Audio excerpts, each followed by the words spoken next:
అట్టహాసంగా ఆడదాం ఆంధ్ర మరి వాళ్ళ ప్రారంభమైంది. గుంటూరులో లైలా పబ్లిక్ స్కూల్ ప్రాంగణంలో ముఖ్యమంత్రి గారు, క్రీడా శాఖ మంత్రి, యువజన,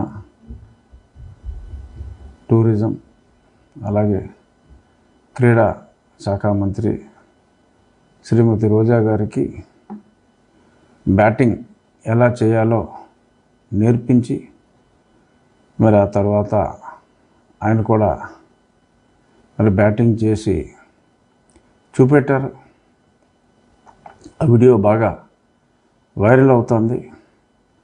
మరి ఆడుదాం ఆంధ్రాకి మరి బ్రాండ్ అంబాసిడర్గానో ఇంకేదో అంబాసిడర్గానో అంబటి రాయుడు గారిని మరి పెట్టారు. ఎందుకంటే వచ్చిన ప్రేక్షకులు క్రీడాకారులు కలిపి ఏదో ఒక జాయింట్ లిస్టులో కూడా అఫ్కోర్స్ సింహభాగం ప్రేక్షకులే ఉన్నారు. కొంతమంది ప్రేక్షకులను కూడా క్రీడాకారులుగా మారుస్తున్నట్టుగా తెలిసింది.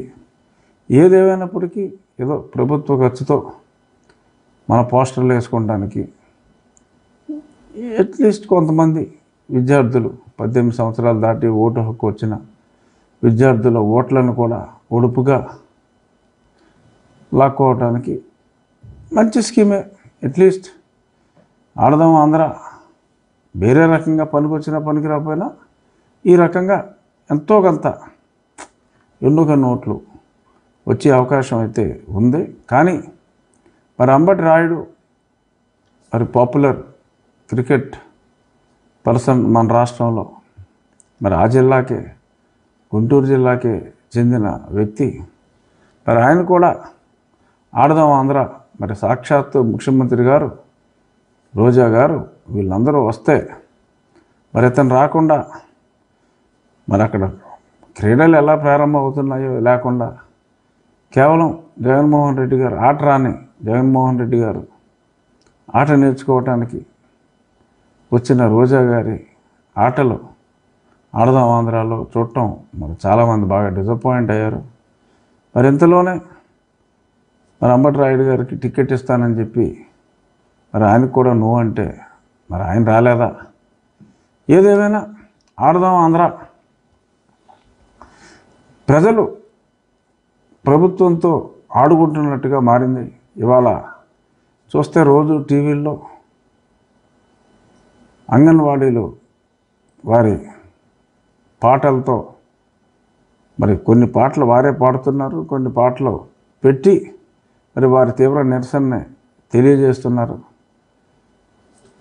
పొద్దునుంచి మరి సాయంత్రం దాకా కష్టపడి పసిపిల్లల ఆలనా పాలన, బాలింతల ఆలనా పాలన, మరి వారికి ఒక స్టాండర్డ్ వరకు చదువు చెప్పటం, మరి ఇటువంటి ఫుల్ టైం జాబ్ చూసే వాళ్ళకి మరి ఇచ్చిన మాట నిలబెట్టుకోమని అడుగుతున్నారు.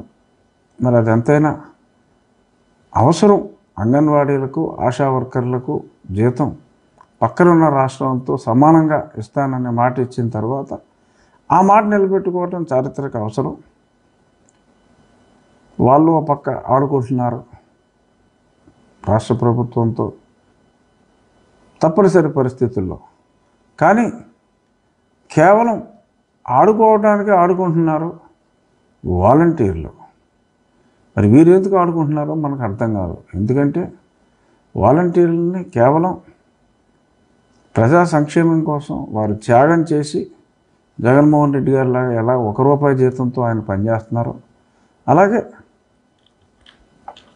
ఏదో కొద్దిపాటి హానరోరియంతో, గౌరవ వేతనంతో మరి పనిచేస్తున్నారు ఈ వాలంటీర్లని చెప్పడం జరిగింది. వారికి ఒక 5,000 సాక్షి పేపర్ అలవెన్స్ ఇలాంటి చిన్న అలవెన్సులతో మరి వారు సామాజిక సేవలో భాగంగా మరి వైఎస్ఆర్ పార్టీకి సేవ చేసుకుంటూ వైఎస్ఆర్ పార్టీ వాళ్ళు రాష్ట్ర ప్రభుత్వం డబ్బులు ఖర్చు పెడుతూ ఏదో మసిపూసి మారేడుకాయ చేసి జరిపిస్తున్నారు. ఇక్కడ ముఖ్యమైన పాయింట్ ఏంటి? సొమ్ము మందే, షోకు యువజన శ్రామిక రైతు కాంగ్రెస్ పార్టీది. ఏదో 5,000 చొప్పున ఇస్తున్నారు. రాష్ట్రానికి మరి నెలకి మరి 2,70,000 మందికి 5,000 చొప్పున మరి ఎన్నో వేల కోట్లు మనం ఖర్చు పెడుతున్నాం. కేడరా దూరం అయింది పార్టీకి. నాకు వీళ్ళు ఉన్నారనుకున్నారు. ఇప్పుడు వాళ్ళు స్ట్రైక్ అంటున్నారు. ఏంటంటే అంటే మరి 5,000కి ఎందుకు చేరారో తెలియదు. మరి ఏదన్నా ఒక సంవత్సరం తర్వాత పెంచితే 5,000ని 6,000 చేస్తారు, లేకపోతే ఇంకో 1,000 కలిపి 7,000 చేస్తారు. దీనికి మరి వాళ్ళు ఎంత అడుగుతున్నారు? 18,000 అడుగుతున్నారా వాలంటీర్లు?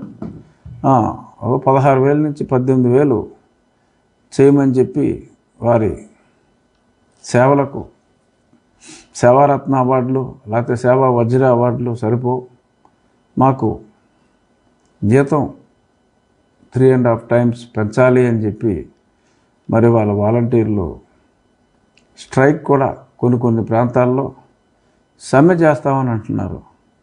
ఆశ్చర్యం, అసలు వాళ్ళకి విధులే లేవు. మరి సమ్మె ఎందుకు చేస్తారో అర్థం కాదు. ఒకవేళ ఈ 1వ తారీఖుకి డబ్బులు ఇవ్వడానికి ప్రభుత్వం దగ్గర పింఛన్లు ఇవ్వడానికి డబ్బులు లేవా? ఆ డబ్బులు ఇవ్వడానికి ఇబ్బందిగా ఉండి వీళ్ళే స్ట్రైక్ చేయమంటున్నారా? ఏమో తెలీదు. అసలు వాలంటీర్ బాధ్యతల గురించి మళ్ళీ ఒక్కసారి మనం పునఃసమీక్షించుకుంటే ఏంటంటే వాలంటీర్ చేసేది 1వ తారీఖు వెళ్ళి అవ్వ ఆర్ అబ్బా ఆర్ తాత ఇలాంటి పదాలతో జగన్ బాబు, మీ జగన్ బాబు మీకు పంపిస్తున్నాడు అని చెప్పమన్నారు. ఇప్పుడు ప్రతి నెలకి అన్ని డైలాగులు, రొటీన్ డైలాగులు కొడుతున్నారు లేదో మనకు తెలియదు, కానీ పోయి కొట్టారే అనుకుందాం. ఇప్పుడు లేడు వాలంటీరు. ఏమవుతుంది? వాళ్ళందరికీ అకౌంట్లు ఉన్నాయి, వీళ్ళ కట్టింగ్లు ఉండవు, డైరెక్ట్గా వాళ్ళ అకౌంట్లోకి డబ్బులు వెళ్ళిపోతాయి. వాళ్ళు ఎలాగో లిక్కర్ కొనుక్కోరు, ఒక లిక్కర్ షాపులో తప్ప ఎక్కడైనా పేటీఎంలు ఉపయోగించుకొని ఇస్తున్నారు.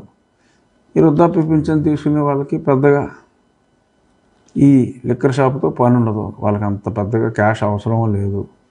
సో కాబట్టి వాళ్ళు దైనందిక ఖర్చుల నిమిత్తం ఎక్కడైనా కూడా కూరగాయల బండోడు కూడా పేటీఎం యాక్సెప్ట్ చేస్తున్నాడు కాబట్టి వాళ్ళ పని వాళ్ళకి నడిచిపోతుంది.